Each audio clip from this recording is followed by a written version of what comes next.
We have a big monologue on Oprah tonight. I hope you want to hear my take on that. That's coming up in just a minute. But first, we have to start with tonight's breaking news. Both John Solomon and Sarah Carter this hour are reporting that congressional committees are now trying to determine if FBI agent Peter Strzok and his FBI lawyer girlfriend, Lisa Page, literally leaked information about the Russia investigation to the press. Now, here's why. Solomon reporting that text messages between Strzok and Page appear to show that, in fact, they had advanced knowledge about a Wall Street Journal article, and it was about to be published. Now, take a look at this text exchange between Page and Strzok that was obtained by The Hill. Page tells Strzok, article is out, but hidden behind paywall, so can't read it. And Strzok responds, Wall Street Journal? Boy, that was fast. Should I find it and tell the team? Now, there are also other text messages about the media like this one. Strzok saying, yep, the whole tone in the anti-BU, meaning the Bureau, just a tiny bit from us. Page replies, makes me feel way less bad about throwing him under the bus to the forthcoming CF article. Wow. Now, according to The Hill, Congress is now trying to figure out what the CF article means and who Strzok and Page were trying to throw under the bus. Now, there's a message here in all of this. Lisa Page says, wow, we got a list of kids with their parents' names. How many of this reporter from the New York Times could be there in D.C.? Now, The Hill's reporting that Strzok and Page exchanged the text messages about tracking down information about a New York Times reporter that they were referencing in that text. Why would they be looking into a New York Times reporter? Page then writes, wow, found what I think might be their addresses, too. And Strzok says he's totally schlubby. Don't you remember? And Strzok and Page also take horrible shots at the New York Post. Colleagues Chris Wallace and former colleague Megyn Kelly mocking the Trump Hotel in Washington, D.C., and saying they hope it fails horribly. They never stay there. And both reports are now saying that because of the existence of various text messages that reference the news media, congressional investigators are now working rightly to determine if there was any improper leaking to the press about the Russia investigation. How else would you interpret those words? Now, John Solomon, Sarah Carter, they're going to be here with all the explosive details. That's coming up. And also tonight, members of the media, liberals in Hollywood, they're absolutely giddy tonight.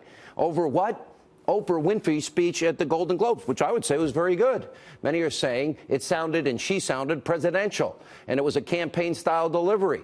And according to new reporting, Oprah's now considering running in 2020. Here's the part of what Oprah said at the Golden Globes. Let's take a look. So I want all the girls watching here and now to know that a new day is on the horizon. Now, to the media, the left in this country, Oprah apparently is their chosen one. She's the new Messiah that they will blindly worship and follow like the sheep that they are. And here's why. The media and the left in this country, well, they now seem to think that Oprah's the one person that hopefully can help them fulfill what is their ultimate goal: to destroy Donald Trump and defeat President Trump. Just look at how the media, how transparent they are, fawning over Oprah's speech. Does this remind you a little bit of the same people that never vetted Obama in 07 and 08? We don't know a lot about Oprah's politics at all. We know she's a very likable person on TV and a pretty inspiring life story. But watch this. She's known as the Queen of Talk, and last night the world was listening. The all-star crowd captivated by her poignant message of female empowerment. A speech so inspiring, many now calling for Winfrey to add yet another title in front of her name, President.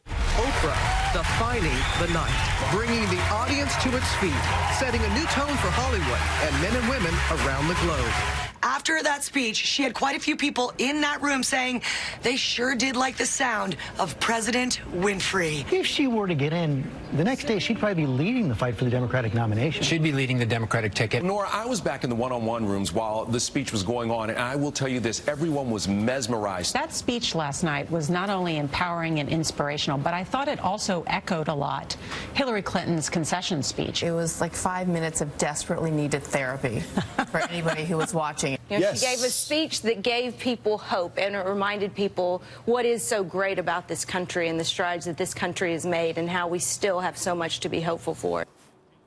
That doesn't show their bias? Oh, yeah, it does. Now, after the speech, NBC, they even tweeted an endorsement for Oprah. Look at this. Nothing but respect for our future president. Now, after NBC got called out for their massive display of bias, they deleted the tweet and quickly tried to shift blame to someone else by putting the statement on Twitter that says, quote, yesterday a tweet about the Golden Globes and Oprah Winfrey was sent by a third party, not them, an agency for NBC Entertainment in real time during the broadcast. It is a reference to a joke made during the monologue and not meant to be a political statement. Well, that's what they have MSNBC for. They're the operative arm and basically an extension of the press office, of course, of the anti-Trump media. We've since removed the tweet. Really? Does anyone believe that? I personally don't. A third-party agency? What, are they trying to get some poor kid fired over this? Anyway, NBC got caught red-handed, and they're now trying to spin this and hope that will all go away. Let's be honest here. When you're talking about NBC, they're not fooling anyone about where their politics and their political allegiances lie. Look at conspiracy theory 24/7 MSNBC. Hate Trump, hate Trump, hate Trump. That's our programming for today. And NBC, like the rest of the media, they despise, they loathe, they hate the president, and it's not a secret. So let's just all stop pretending, because the game's over. By the way, NBC wasn't the only destroy Trump outlet to heap praise on Oprah. Take a look at these headlines. You got the New York Times, President Oprah? After the Golden Globes, some have a 2020 vision. USA Today, Oprah 2020. Winfrey's Golden Globe speech has fans dreaming of presidential run. Deadline, Oprah kicks off 2020 White House bid and other surprising moments from the Golden Globe Awards. The Guardian, could Oprah Winfrey run for president and win? And then there's Hollywood. After last night's speech, all of these private jet liberals were all showing off their newfound political affection for Oprah. This is their new savior. Take a look. There is a movement afoot back here, Oprah 2020. I'm not kidding. I am all about Oprah 2020. Honestly, President Winfrey is just Sounds good. It just rolls off the tongue. It just comes out. Yeah. It's organic. Yeah. That was the immediate reaction online. Just please run. Hashtag please run. I hope she runs for president. I think she's our next president. I'm crossing my fingers. Did any of them ever say a nice word about Trump? Ever? The economy's doing better than it has in 8 years. Where does Oprah stand on the issues? And it doesn't end there. Here's what Meryl Streep is saying about Oprah. Quote, she launched a rocket tonight. I want her to run for president. I don't think she's had any intention of declaring, but now she doesn't have a choice. Poor Oprah, you hearing that? Your life is now committed. And others like Obama's former speechwriter, his name is John Favreau. He got in the action of tweeting, Oprah Winfrey is as brilliant and inspiring as any public figure today. She doesn't directly speak to celebrity America. She speaks to America. Don't underestimate her. At CNN, political analyst April Ryan tweeted this. If Oprah ran for president in 2020, she is every person. She has been poor, now rich. She's also a self-made billionaire. She has a grasp of the issues as she used to cover local politics. She can articulate any issue, and she has mass appeal beyond race and gender. Look, I know you people in Hollywood and all of you in the liberal media, I know you're all intoxicated and addicted to Trump hate, but maybe you might want to just put a little bit of pressure on the brakes here with your Oprah obsession. You know, are you really ready to go that deep into what Oprah's speech, which I thought was brilliant in many ways? I have no problem with Oprah Winfrey. What she did last night in many ways was great. I'm glad to see she stood up for women, especially in Hollywood. I support that, as I think everyone should.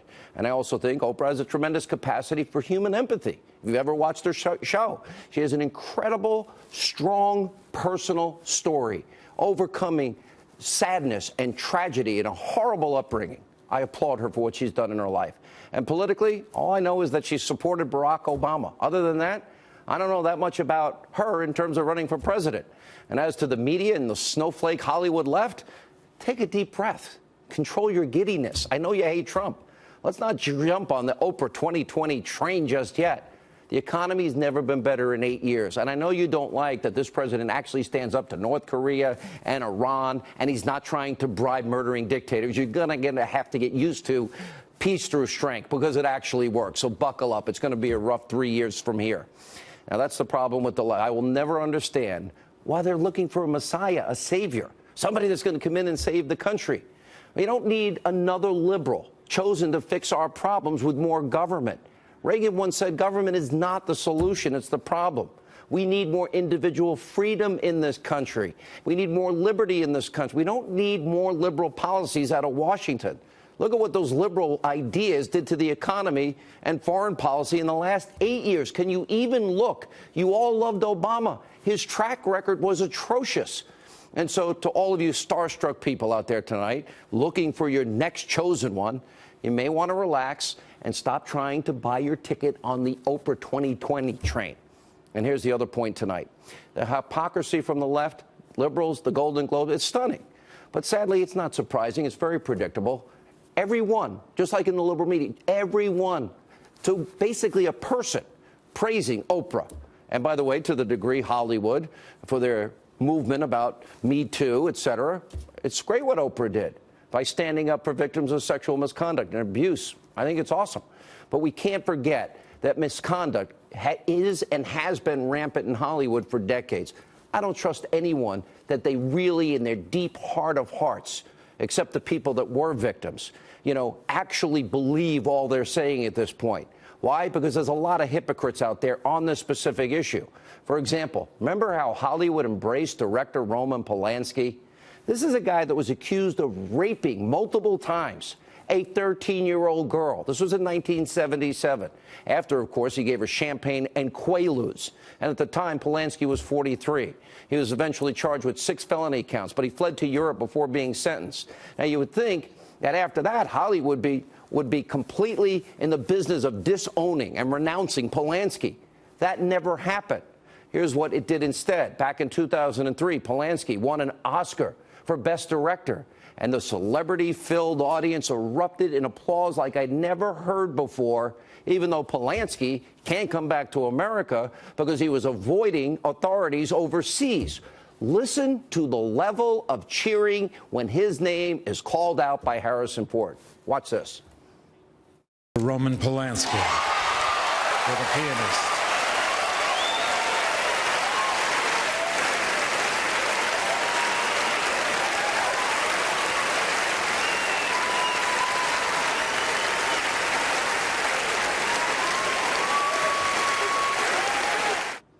Really? Standing ovation? Raucous applause for a child rapist of a 13-year-old he gave drugs and alcohol to? And it gets worse. Hollywood's support for Polanski didn't end in 2003 when he got the Oscar. When he got the Oscar in 2009 after Polanski was arrested in Switzerland in connection to the 1977 case that he ran away from, well, you had over 100 celebrities, many Hollywood, signing a petition demanding his release. So like I said, it's all great. Hollywood, pat yourself on the back, 50,000 award ceremonies a year. I can't stand it or watch a second of it. But it took decades and countless people that suffered before you finally are able to do it and do it right.